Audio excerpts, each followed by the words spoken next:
Eto na mga kababayan. Nako mga kabatid, delikado itong si Marcoleta.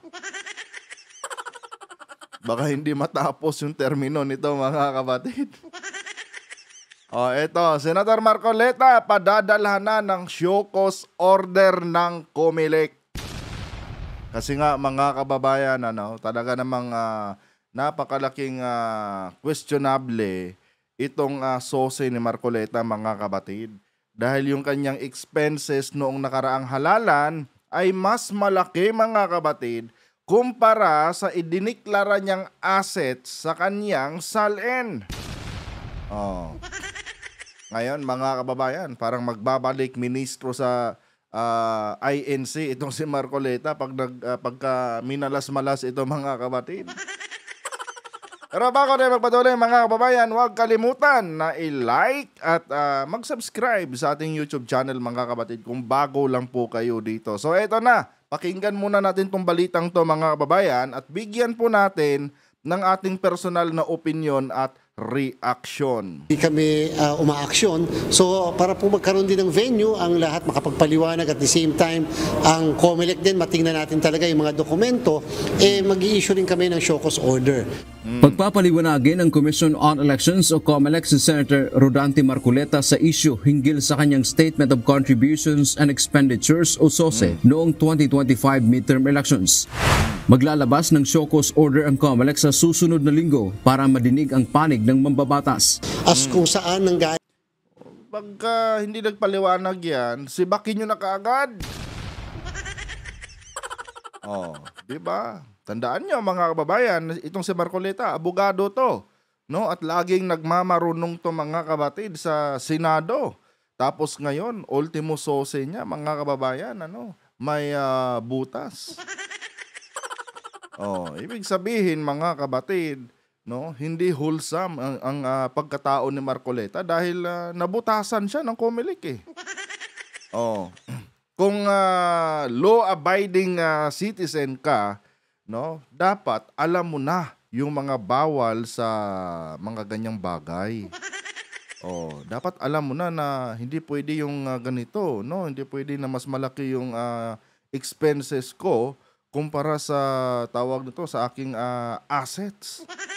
Pero mga kabatid, dito mamaya mapapakinggan nyo na ito palang assets ni Marcoleta ay mas mababa, kumpara doon sa kanyang ginastos noong nakaraang halalan. Ang tanong dito mga kababayan, saan galing ang pera mo, Senator Marcoleta? Yun ang tanong dyan. Ito, pakinggan nyo. O paano yung pinanggalingan nung nagastos na amount na yun ang ating gusto rin malaman. Kasi naman, siyempre, nakalagay din kasi sa Omnibus Election Code, sa Section 99, na dapat talaga yung mga kandidato, yung kanilang ginastos, tinanggap, ay naire-report din sa atin. Lalo na yung mga binigay o ginastos sa panahon ng campaign period. Sa isang panayam, inamin ni Senator Marcoleta na tumanggap siya ng mga donasyon mula sa anyay kanyang mga kaibigan. Pero hindi niya nilagay sa SOSE dahil nakiusap na huwag silang pangalanan. Ibig sabihin na Senator Marcoleta, mas matimbang yung panawagan ng mga kaibigan mo kumpara sa sinasabi ng batas. Pinuna mo si Remulla dahil dun sa bend the law na issue niya. Tapos ngayon, you bend the law dahil tawag nito, nakiusap yung mga kaibigan mo na wag ilagay yung kanilang mga pangalan. Akala ko ba against ka sa bend the law, Senator Marcoleta? Bakit ngayon mas parang lumalabas dito na mas matimbang yung pakiusap ng mga kaibigan mo kumpara sa sinasabi ng batas? Paano mo kaya ipapaliwanag to, Senator? Nako po. Yan na nga ba sinasabi ko eh. Ang galing-galing yung mamuna, sa mga ibang tao, tapos kayo pala, may issue din pala kayo ng bend the law. Sa katunayan, makikita sa SOSE ni Marcoleta, zero o wala siyang nilagay na donasyon na natanggap. Yan ang against sa batas, mga kapatid. Dahil ayon sa batas, mga kababayan, no, ito mga kapatid, hindi naman tayo abogado, ano, pero alam natin ang batas, no, patungkol diyan. And alam natin mga kapatid na requirements yan sa bawat politiko na bawat pagkatapos ng election ay dapat ideklara mo kung kanino galing yung mga ginastos mo noong ikaw ay tumakbo. 'Di ba? Requirements 'yan, and alam ni Marcoleta 'yan mga kababayan, no, na obligado sila na i-declare, no, kung sino-sino yung mga sponsor nila noong tumakbo sila sa halalan. Pero si Marcoleta mga kapatid, no, walang inilagay sa kanyang sose. Dahil nakiusap ang kanyang mga kaibigan, no, na wag ilagay or wag silang pangalanan. Sa madaling sabi, sinunod niya, no? Sinunod niya mga kababayan, yung kanyang mga kaibigan kumpara sa sundin niya kung ano yung sinasabi ng batas sa kanila. And that is bending the law, mga kababayan. Tapos ngayon, 'di ba, kung makatira ka kay Remulla, kung makaharang ka kay Remulla bilang ombudsman, no? Grabe. Dahil lang doon sa bend the law na issue ni Ombudsman Remulla. Tapos ikaw pala, nag-bend the law ka rin pala. Hayop mga kapatid. Tuloy! Sa ilalim ng batas, kailangang ideklara kung magkano ang donasyon at sino ang nagbigay o donor. Di ba? Ang linaw. Sa ilalim ng batas, kailangan nyo talagang ideklara yan. Why did you bend the law, Senator Marcoleta? Mas nauna ka pa palang nag-bend the law eh. Akala ko ba against ka dyan? Abogado ka ba naman? Di ba mga kapatid? Nakita nyo na? Back to you, Marcoleta. Nakarma ka. Ang maling deklarasyon sa SOSE ay isang kasong kriminal o election offense, maaari ding sampahan ng perjury o pagsisinungaling at falsification of public document. Kabilang din sa isyong lumalabas na mas malaki pa ang ginastos ng mambabatas noong nakaraang kampanya sa halaga na nasa kanyang Statement of Assets, Liabilities and Net Worth o SALN. Sa kanyang SOSE, umaabot sa 112 million pesos ang kabuuan niyang nagastos noong 2025 elections, ngunit sa kanyang SALN, nasa 80 million lamang ang kanyang assets at 51 million pesos ang net worth. Di ba, mga kapatid? Ang tanong, Senator, saan galing yung ginastos mo? Biruin mo yan, mga kababayan. Yung kanyang asset, no? Around 80 million lang. Tapos yung net worth niya mga kababayan, no, is around 50 million.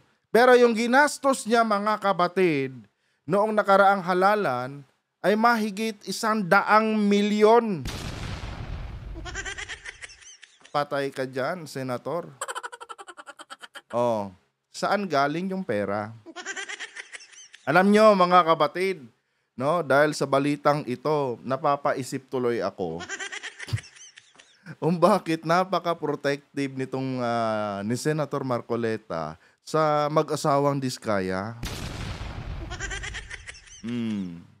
Ito mga kababayan, kuan ko lang to, analyzation ko lang to mga kapatid. Hindi ko sinasabi na legit ito.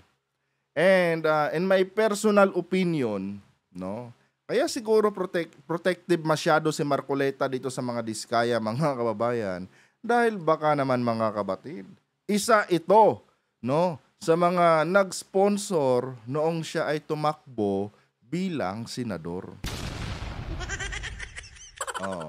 Tandaan nyo mga kababayan, no, na itong mag-asawang Diskaya ay pro Duterte yan mga kapatid, no. In fact, number 1 contractor sila sa time ni Tatay Diggs nyo.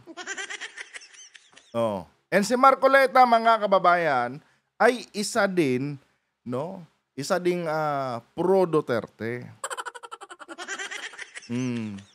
Tingnan nyo na lang ang sitwasyon mga kapatid. Naniniwala ba kayo, no, na walang something fishy no, sa pagitan ni Marcoleta at dito sa mag-asawang Diskaya? Well, kung ako ang tatanungin nyo, no, in my personal opinion mga kabatid, no, naniniwala ako mga kababayan, no, na itong mag-asawang Diskaya ay merong something dito sa budget ni Marcoleta noong nakaraang halalan. Kaya siguro mga kabatid ayaw niyang pangalanan kung sino-sino yung mga yon dahil baka mga kababayan maipit siya.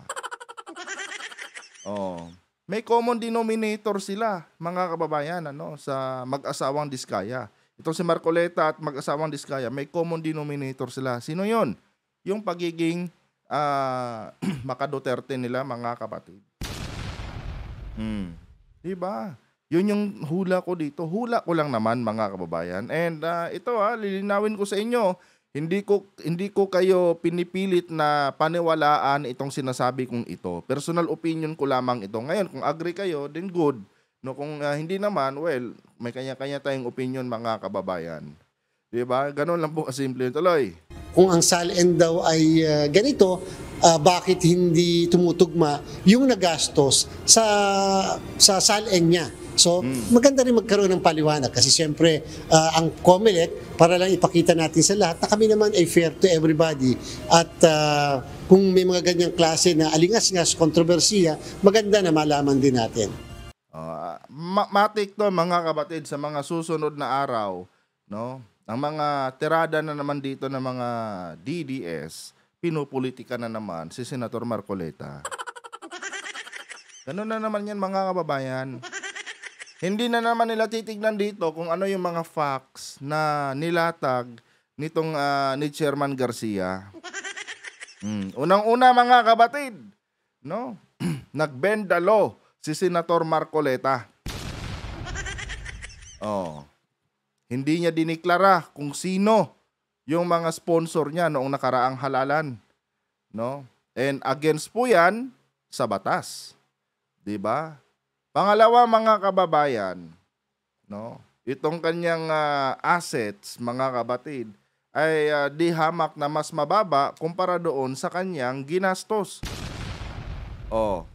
Ngayon mga kababayan, saan galing ang perang ginastos si Senator Marcoleta? Kasi nga ang pinagbabasihan dito ng COMELEC ay mababa yung kanyang mababa yung kanyang assets kumpara doon sa kanyang expenses noong nakaraang halalan. Kailangan talagang ipaliwanag ito ni Marcoleta at kailangan din talaga niyang pangalanan kung sino-sino yung mga campaign donors niya mga kababayan. No, ngayon kung hindi yan ma-comply ni Marcoleta, abay kung ako sa iyo, Chairman Garcia, no. I-cancela niyo na kaagad yung kanyang pagkapanalo. 'Di ba? Nakakaasar lang kasi mga kababayan na akala mo kung sinong magaling no? Unang mga buwan pa lang yan nung naupo siya bilang senador mga kapatid, talagang nag-grandstanding na. No, may papuna-puna pa siya kay Remulla, may paharang-harang pa siya kay Boying Remulla doon sa Bendalo issue mga kapatid. Tapos siya pala, no, mas nauna pa siyang nagbendalo kay Boying Remulla. Senator. Practice what you preach. Diba? Dapat ganon No, kung ano yung sinasabi mo, dapat nakikita yan ng tao sa'yo. Pero, Senator, yung pinupuna mong kamalian ng ibang tao, ay siya din palang gawain mo. Buisit mga kapatid, Ayaw niya ng bendalo, No? Ayaw niya na sinasabi ng iba yung bendalo kasi gusto niya, siya lang ang nagbibendalo. Diyos ko po, tuloy. Nilinaw din ng COMELEC gagawin nila ito para sa transparency at accountability. Hininga na ng UNTV News and Rescue ng reaksyon dito si Senator Marcoleta, subalit wala pa siyang naging sagot. Di ba? Bakit ayaw mong sumagot, Senator? Di ba nung nakaraang linggo ba 'yon? For accountability and transparency yung pinapanawagan ng inyong simbahan. Bakit ngayon, Senator, parang umiiwas ka yata sa accountability and transparency? Oh, di ba? Magpaliwanag ka kung bakit nagkaganyan yung sose mo. Paliwanag mo yan sa amin. No? Kasi nanggigigil kami sa'yo eh. Oh. Ngayon, hindi mo masisisi ang taong bayan kung nasayo yung mata namin ngayon. Dahil, syempre, ikaw yung laging bida-bida eh. Sinapawan mo si Padilla eh. Di ba? Ikaw yung palaging bida, ikaw yung palaging nagko-contradict sa mga bagay-bagay dyan sa Senado. Pati sa pagpili ng iuupong ombudsman, ikaw din ang isa sa mga humaharang. Ngayon, it's your time to shine. Ikaw na ngayon ang dapat magpaliwanag sa taong bayan bakit nagkaganyan. No? Bakit mas malaki yung expenses mo kumpara sa assets mo? Hindi pwedeng no comment ka dito. No? Tandaan mo na ang tawag nito, ang ipinaglalaban ng inyong kapilya, ng inyong sekta ay accountability and transparency. Dapat pangatawanan mo yan, Senator Marcoleta. Samantala, hawak na ng Comelec and Bank ang rekomendasyon ng kanilang Political Finance and Affairs Department o PFAD patungkol naman sa isyu ng tinanggap na donasyon ni Senator Francis Cheese Escudero. Nako. Isa pa to mga kapatid. Nagbendalo din. Inay ko po. Tandaan nyo mga kababayan ha. Itong mga to na nasa hot seat ngayon, mga pro-Duterte lahat yan mga kapatid. No? Biruin nyo yung mga discrepancy sa kanilang mga profile mga kababayan. Tapos gusto nila iupo si Sara Duterte. Gusto nilang tanggalin si PBBM at ipalit si Sara. Tapos mga kababayan, itong nasa baba, itong mga aliporos ni Sara, ang daming discrepancies. Di ba? Nai-imagine nyo ba mga kapatid kung ano yung magiging itsura ng ating bansa kapag si Sara na ang naging presidente? Magsimula sa presidente hanggang sa mga kaalyadong senador, hanggang doon sa mga congressman na mga kapatid niya, mga kababayan, puro po may mga butas. At puro may mga aligasyon mga kapatid ng korupsyon. Kamusta naman ang bansang Pilipinas kapag si Sara ang ipinalit nila? Di ba mga kapatid? Kaya ako, naniniwala ako mga kababayan, no? Kaya gigil na gigil silang ipalit si Sara, no, para pagtakpan itong mga kabulastugan nila. Yan talaga mga kapatid, isa sa mga rason, no, na pinapaniwalaan ko. Kaya pinipilit nilang maupo si Sara nang sa ganun mga kababayan, all happy. No? Lahat ng mga katiwalian nila, cover up na. Dahil dito nga sa ginawa ni PBBM ngayon mga kapatid, nabubulgar no? Nauungkat yung kanilang mga baho. Kaya ang gusto nila, sibakin si PBBM at ipalit si Sara. Nang sa ganon, all happy mga kababayan. Diyos ko, eto tuloy. Walang sinabi ang komisyon hinggil sa kung ano ang rekomendasyon, pero dalawa lang ang posibleng rekomendasyon, kakasuhan o i-dismiss ang reklamo. Nagugat ang investigasyon ng Comelec sa mambabatas sa pag-amin nitong tumanggap siya ng donasyon mula sa public contractor na si Lawrence Lubiano noong 2022 elections. Kung binigyan namin ng pagkakataon yung PFAD na makagawa ng kanilang recommendation for 2 weeks, kahit man lang paano, yung mga miyembro man lang ng komisyon, mabigyan din ng pagkakataon, ma-review rin yung kanilang recommendations. Alam niyo mga kapatid, dito na talaga magkanda leche-leche itong political career ngayon ni Escudero. Dahil itong si Escudero mga kababayan, salin pusa lang naman ito sa grupo ng mga Duterte. Tandaan nyo mga kapatid, dumikit ito kay PBBM. At maraming mga DDS, no, ang hindi kumbinsido dito kay Escudero.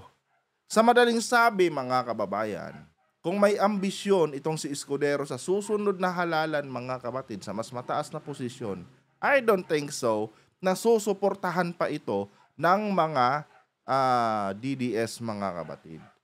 'Di ba? Hindi yan susuportahan. Kaya ngayon, walang mapupuntahan tong si Escudero. Dahil dito pa lang sa grupo ng mga loyalista ni PBBM, tablado na to. No? Tablado na tong si Escudero. Oh, dito naman sa mga Pinklawan, wala na rin yan si Escudero, mga kapatid. Oh, tablado na rin yan, mga kababayan. Oh, sino pang boboto sa kanya sa susunod na halalan? Maliban na lang kung gagamitin nila yung mga nalikom nila dyan. Diba? Hindi natin alam, mga kapatid. Alam nyo naman, sa Pilipinas, ang politika dito, mga kababayan, ay pera-pera lamang. Pero kung tutuusin, kung patas na laban, hindi naman nanalo yan. Tignan nyo, dito pag nakasuhan to, mga kapatid, wala nang pakialam dyan ang grupo nila Duterte. Hahayaan na nila yan. Oh, wala nang pakinabang sa kanila yan eh. Itong si Marcoleta, no? Kahit sumablay yan, mga kapatid, ipaglalaban yan ng mga DDS. Dahil meron tong hawak na malaking crowd eh, no? Malaking bagay kasi, mga kababayan, no, itong tawag nito, community ng INC. 'Di ba? Aminin na natin na kaya lang naman ito tinangkilik ng grupo nila Duterte dahil natatakot ang grupo nila Duterte, mga kapatid, na kapag initsapwera nila si Marcoleta, mawawala ultimano sa kanila yung large numbers, mga kababayan, na meron itong INC. And alam niyo naman kung paano bumoto ang INC. Ito, mga kababayan, hindi ako against sa INC. Pinapaliwanag ko lang kung ano ang purpose ng mga Duterte, kung bakit nila kinukop-kop itong si Rodante Marcoleta. Yun naman talaga. Halos lahat ng mga politiko, mga kabatid, napakabait at napakamagalang nila sa harapan ng INC. Dahil, mga kababayan, sa sistema na meron itong INC, itong ang black voting na tinatawag. 'Di ba? Pero yung itong sila Escudero, nakaw. Parang tae lang, parang diaper lang ng bata yan na kung saan paggamit na wala na. Itatapo na agad, mga kabatid. Tuloy. Kung sakaling magdesisyon ng Comelec and Bank na dapat kasuhan si Senator Cheese, ang kanilang law department ang magsasagawa ng preliminary investigation hinggil dito. Dante Amento. So yan, mga kababayan. Natawa talaga ako kay Marcoleta Grabe. Hinarang-harang niya si Remulla bilang ombudsman noon dahil doon sa bendalo na issue ni Remulla. Tapos, mga kabatid, mas nauna pa pala siyang nagbendalo kay Remulla. Literal na nagbendalo itong si Marcoleta. Diba? Napaka-plastic, mga kababayan. Kawawa. Kawawa to si Marcoleta, Balik ministro ng INC to, mga kabatid. Kapag tinanggal ito or tawag nito, kinansila yung kanyang pagkapanalo bilang senador noong nakaraang halalan. Anyway, mga kababayan, hanggang dito na lang po ang ating episode na ito, mga kabatid. Huwag kalimutan na i-like ang ating video para i-share pa po ni YouTube sa iba pang hindi pa nakakapanood. At mag-comment na rin kayo dyan, mga kababayan, ng inyong mga personal na opinion. Hanggang dito na lang. Adios.